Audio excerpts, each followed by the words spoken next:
आशिका अपने कैबिन में बैठी थी जब उसे लावण्या का फोन आया।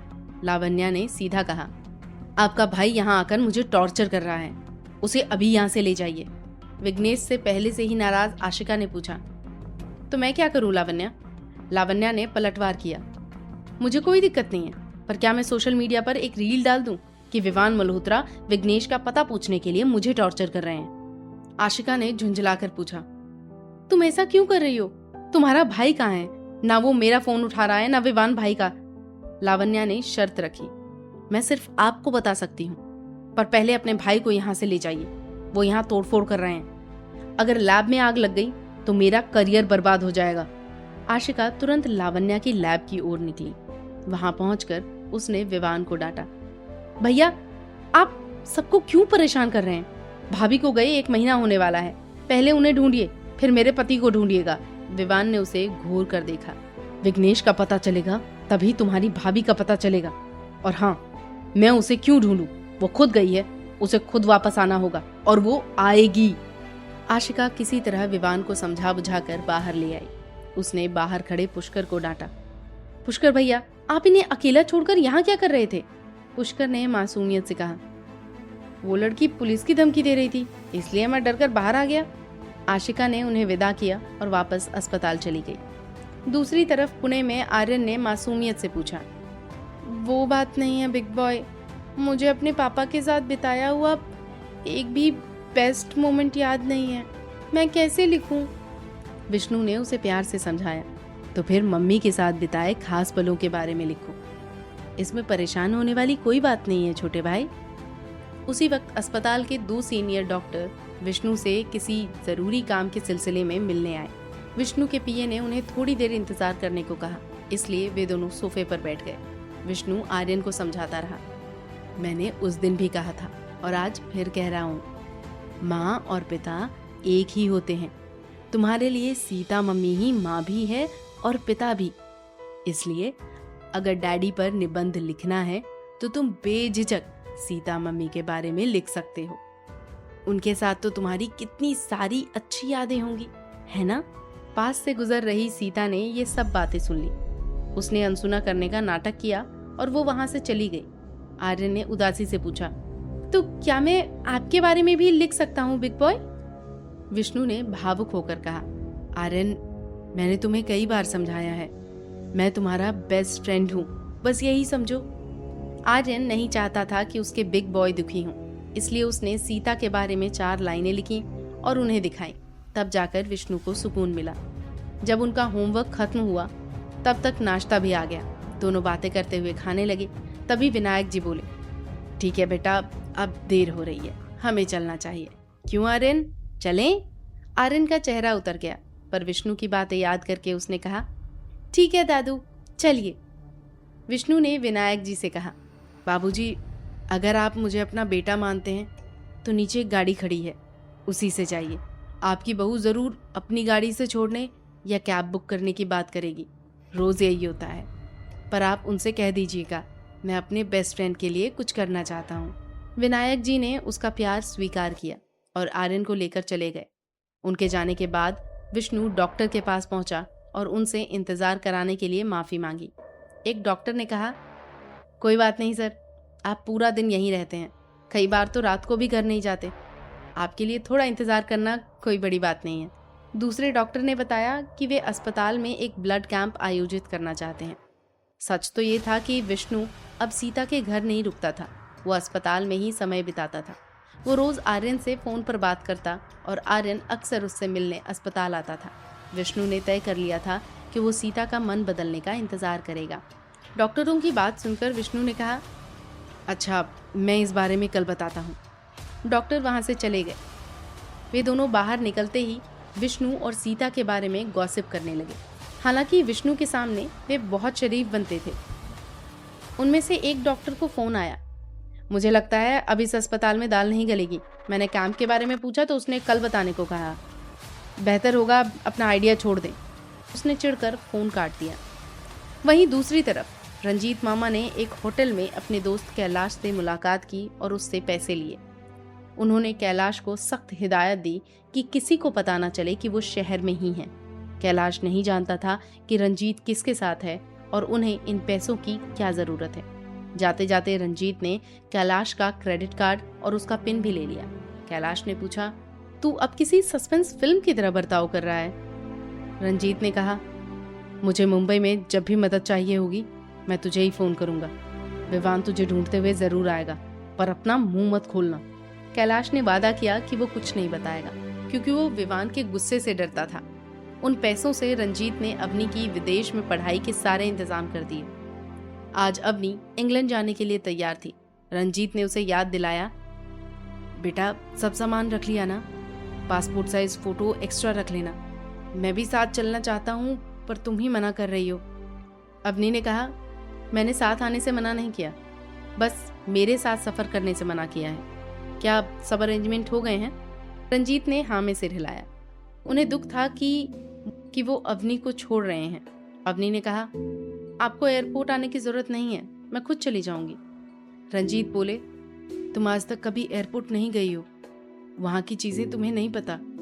मेरी बात मानो, मैं तुम्हें वहां छोड़ दूंगा। अवनी ने जब जिद की तो रंजीत ने उसे गले लगाया और कहा, ठीक है, परेशान मत हो, मैं अगले हफ्ते आ जाऊंगा। वहां बोल्ड बनकर रहना और कोई भी समस्या हो तो तुरंत फोन करना। अवनी ने कहा कि अब वो बच्ची नहीं है और अपनी देख रेख कर सकती है। इसके साथ ही उसका सफर शुरू हुआ।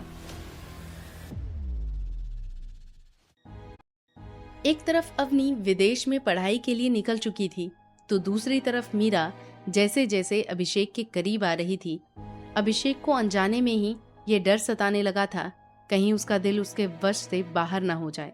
इसी डर को छुपाने के लिए वो उसे कड़वे लफ्जों से चोट पहुंचाता था, पर मीरा पीछे हटने वालों में से नहीं थी। अभिषेक को खाना खिलाने के बाद मीरा बोली, ठीक है, अब मैं चलती हूँ, कल सुबह आऊंगी। अभिषेक ने रूखेपन से कहा, ओके मीरा, तुम अपना काम देखो, तुम्हें रोज यहाँ आने की जरूरत नहीं है। मीरा ने मुस्कुराकर जवाब दिया, इसमें कोई बड़ी बात नहीं है अभी, अब मैं जाकर रात भर अपना काम खत्म करूंगी। मैंने तुम्हारे लिए रात के लिए डोसा बना दिया है। इतना कहकर वो वहां से निकल गई। उसके जाने के बाद अभिषेक ने अपना फोन उठाया और एक नंबर मिलाया।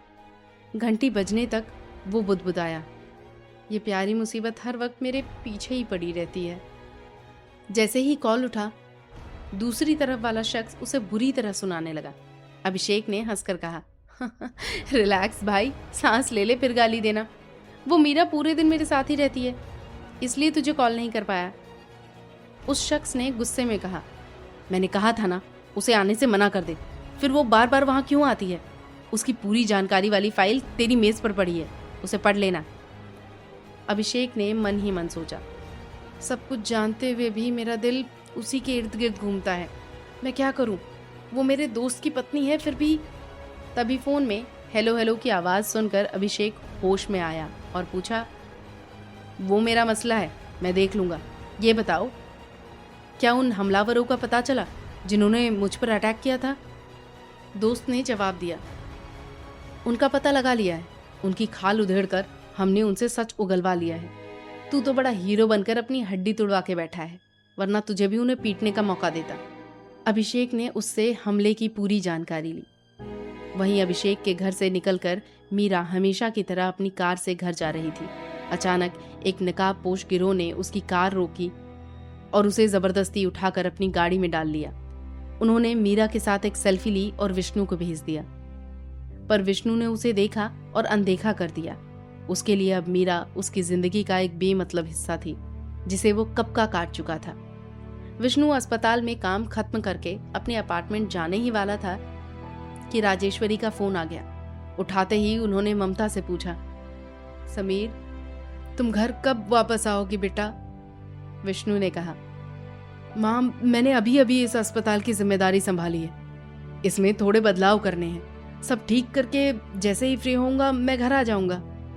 राजेश्वरी ने पूछा, क्या तुम आते वक्त आर्यन को साथ ले आओगे? विष्णु ने जवाब दिया, माँ, ये मुमकिन नहीं, सीता आर्यन को अकेले मेरे साथ कहीं नहीं भेजेगी। आप ही पुणे आ जाइए, तब उससे मिल लीजिएगा। आज शाम को वो यहीं था। राजेश्वरी ने सुझाव दिया, समीर, तुम सीता से बात करके उसके घर ही क्यों नहीं रुक जाते? अकेले अपार्टमेंट में क्यों रहते हो? विष्णु ने कहा, कोई बात नहीं माँ, मैं मैनेज कर लूंगा। ये बताओ, आपका दूसरा बेटा आखिरकार बाहर निकला या नहीं? माँ ने आह भरते हुए कहा, पूछो मत। आज सुबह बाहर निकलते ही फिर से मीरा से उलझने लगा। मैंने ही उसे डांट कर भगाया। पता नहीं 15 दिनों तक उस कमरे में कैसे बंद रहा। बेचारा बहुत दुबला हो गया है। विष्णु ने मजाक में कहा, वो किसी से उलझे नहीं तो ताज्जुब होगा। माँ, वो हम सब से इतना अलग क्यों है? हमारे खानदान में क्या पहले भी कोई ऐसा गुंडा जैसे था? विष्णु ने अपनी याददाश्त वापस आने की बात सिर्फ अपनी माँ को बताई थी। राजेश्वरी हंसकर बोली, नहीं बेटा, ऐसा कोई नहीं था। दरअसल जब वो पेट में था तब मैंने बहुत सारी एक्शन फिल्म देख ली थी। शायद इसलिए वो एक्शन हीरो बन गया है। विष्णु हंसा और बोला, अरे माँ, उसे हीरो मत कहिए, विलन कहेंगी तो ज्यादा सही रहेगा। बात करते हुए उसकी नजर सीसीटीवी मॉनिटर पर पड़ी। एक दृश्य देखकर वो गंभीर हो गया। ठीक है माँ, मैं फोन रखता हूँ, मुझे थोड़ा काम है। मॉनिटर पर उसने देखा कि रात के 11 बज रहे हैं और सीता अभी भी एक मरीज की जांच कर रही थी। वो तुरंत अपनी कुर्सी से उठा और वहां पहुंचा। वहां सीता एक बुजुर्ग मरीज से कह रही थी, परेशान मत होइए बाबा, मैंने इंजेक्शन दे दिया है। अगर फिर से सर दर्द होगा तो बताइएगा, मैं दूसरा इंजेक्शन लगा दूंगी। बुजुर्ग बोले, शुक्रिया बेटी, बहुत तेज दर्द हो रहा था, ऐसा लग रहा था जैसे कोई सिर पर हथौड़े चला रहा हो। सीता ने नरमी से कहा, कोई बात नहीं, अब आप आराम करिए। जैसे ही वो मुड़ी, उसने देखा कि विष्णु हाथ बांधे उसे ही देख रहा था। सीता उसे देखकर चौंकी, पर अनजान बनकर वहां से निकलने लगी। उसके मन में चल रहा था, ये एमडी है तो क्या कहीं भी खड़ा हो जाएगा? फ्रॉड कहीं का। कहता था जिंदगी में नहीं आऊंगा, और 1 महीने से मेरे ही अस्पताल का मालिक बनकर बैठ गया है। विष्णु उसके पीछे गया और शायराना अंदाज में बोला, बताना तो बहुत कुछ चाहता हूं पर लफ्ज नहीं मिलते। तुम वो अधूरी उपमा हो जिसे मैं पूरा करना चाहता हूं। तुम वो रंग हो जिसे देखकर कलाकार अपनी सुध खो दे। तुम वो तस्वीर हो जिसे कभी पूरा नहीं किया जा सकता। सीता अचानक मुड़ी और गुस्से में बोली, क्या आप थोड़े भी अस्पताल के एमडी की तरह पेश आ सकते हैं? ऐसे सड़क छाप रोमियो की तरह गाना गाते हुए मेरे पीछे आ रहे हैं, आपको शर्म नहीं आती? विष्णु ने मासूमियत से पूछा, क्या गलत है? इंसान खुशी या गम में ही तो कुछ कह सकता है, इसमें क्या बुराई है मैडम?